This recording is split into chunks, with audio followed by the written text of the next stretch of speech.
Саламатсыздар ма балалар? Бүгін бізде 116 сабақ сын есім.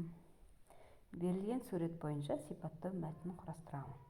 Қатені табамын және түзеп жазамын. 51-ші жаттығу өлеңді көшіріп жаз. Аса өзен арқырап, асқар тауда дүркіреп. Айдын жатыр жарқырап. Алды дала бір түлеп, қасым аман жолып. Сын есімдерді тап, оларға сұрақ қой. Сын есімдер: асау, асау өзен. Қандай? Асау. Екінші қатарда өлең шумағы: асқар таудан дүркіреп. Қандай? Асқар. Үшінші қатардағы өлең шумағы: айдын жатыр жарқырап. Қандай? Жарқырап.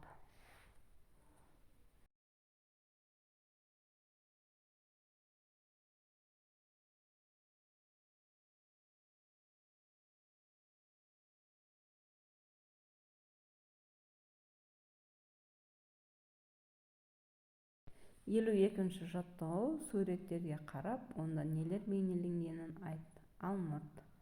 Алмұрттың көлемі кіші, түсі көк, пішіні сопақша, дәмі тәтті. Сәбіз. Сәбіздің көлемі ұзын, түсі сары, пішіні сопақ, дәмі дәмді. Құлпынай.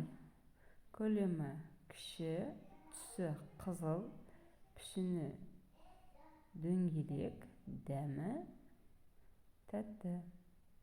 Лимон. Көлемі кіші, түсі сары, пішіні домалақ, дәмі қышқыл. Шие.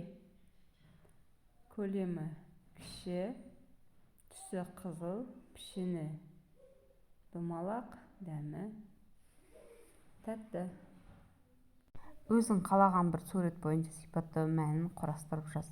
Сын есім астынсыз. Лимон өте пайдалы өсімдік. Оның түсі сары, көлемі домалақ, дәмі қышқыл. Лимонды күнделікті суға араластырып ішетін болсаңыз, арықтауға көмектеседі.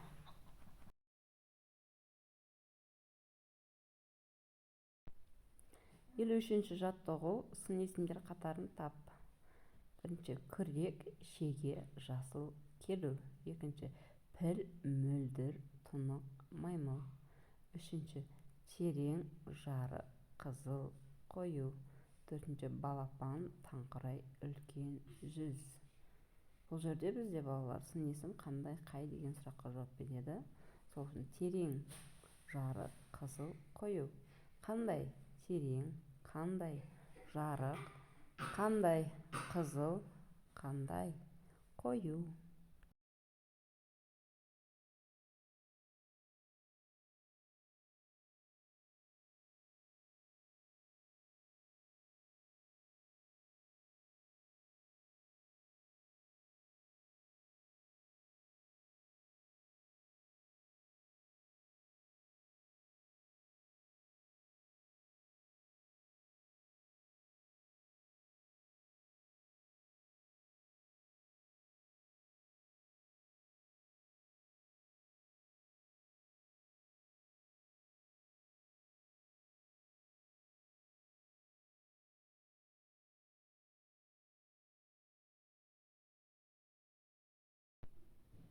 Елу төртінші жаттығу жаңылтпаштың қатесін түзеп көшіріп жаз.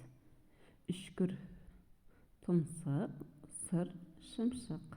Содан ұшты құрт, шымшып. Сын есімдерді тап. Үшкір, сыр.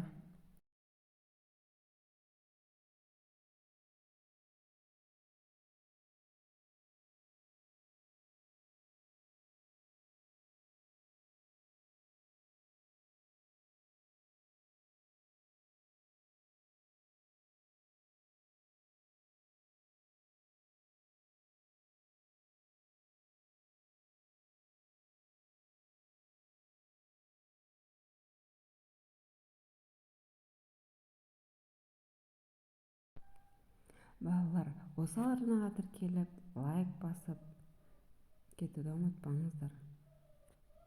Сау болыңыздар.